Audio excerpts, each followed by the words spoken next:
Hello, squires and scaly viewers. It's the month of Everfrost in Elderia, which reminds me that I have to do an episode about the Elderian calendar someday.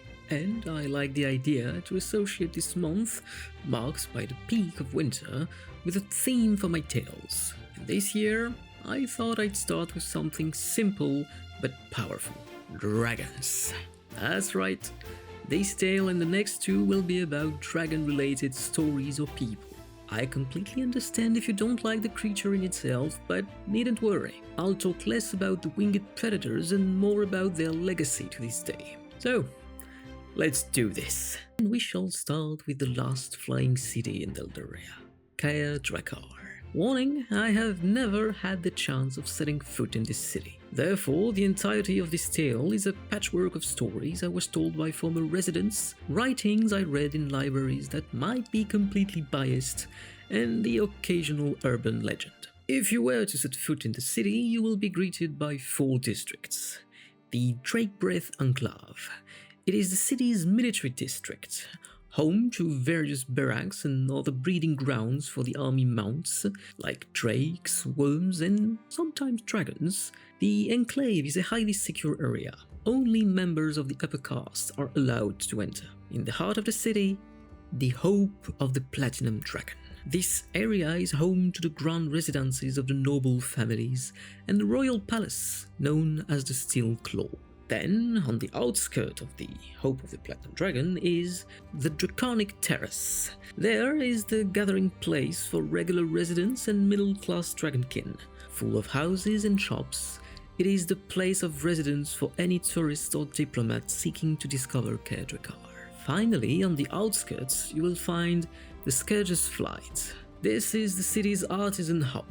The Flight is also a place of strong segregation against the Naked Scales. It's a caste with dilapidated housing, second-rate shops, and poor maintenance and access. The architecture of the place, as in whole Kaer'Drakar, is quite singular too. The city's buildings are mostly made up of spires and other shapes that will allow worms to land anywhere. The walls are mainly pure white, except in the lower quarters near the Flight, which are much more dilapidated, as I've said. Stone is the predominant building material, as the city's history is marked by aerial conflicts requiring solid structures to allow it to remain proud and strong. The occasional wooden or cob building can be found, but it mostly is in the Flight, unfortunately. Yes, I'm already about to say the word end, but let's end this tale with the story of the city, perhaps. Small PSA. What I'm about to say may sound familiar. I want you to know that any resemblance with a group of people from the real world or events connected to said group is not but coincidental. Alright? Let's go.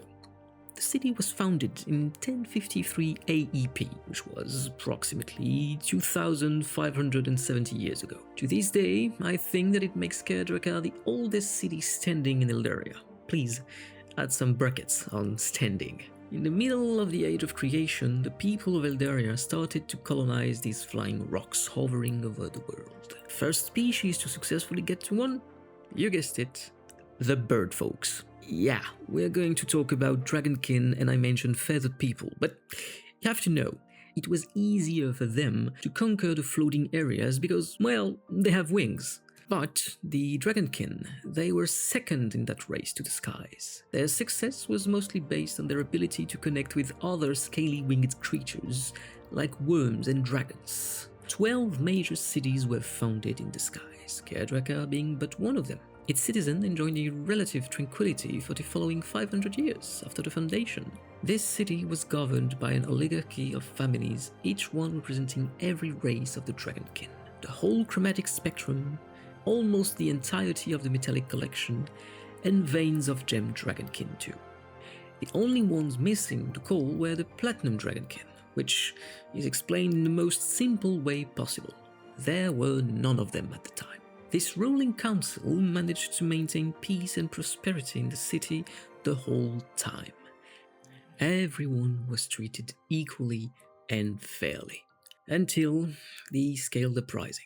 I will get in the details of this event in 2 weeks, stay tuned, squires. But in the aftermath of the rage the dragons spewed over Elderia, The Dragonkin city was the only one left standing.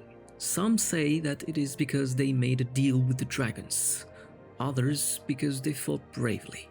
But whoever set foot there knows, the Dragonkins earned their peace through blood.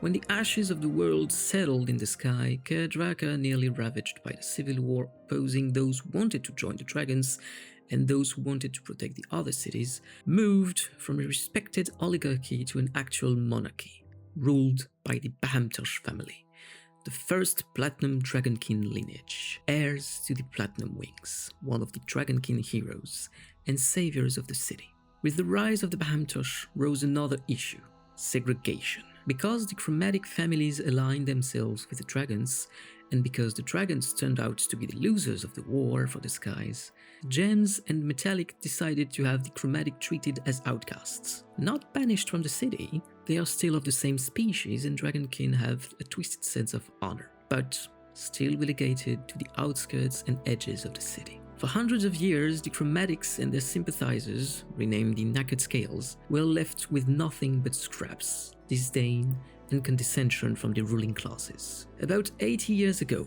a group of chromatic called the Hand of the Scourge started a bloody revolution on the Isle. Tired of being defined by the shame their ancestors brought upon them, these 5 warriors decided to bring their strength together, rallying the majority of the Knackered Scales, and chose violence to be heard, and tried to gain a seat at the table of the people deciding the fate of the city every day. Do I blame them? Not at all. I even find their story tragic and deserving of being spread around the world. I may even do a tale about it one day. However, despite the courage they mustered, it is only in the stories that you can find a group of peasants crushing an army of trained soldiers. The revolution was short-lived, dreadful, and did nothing but reinforce the hate from the Gems and Metallic toward their chromatic cousins.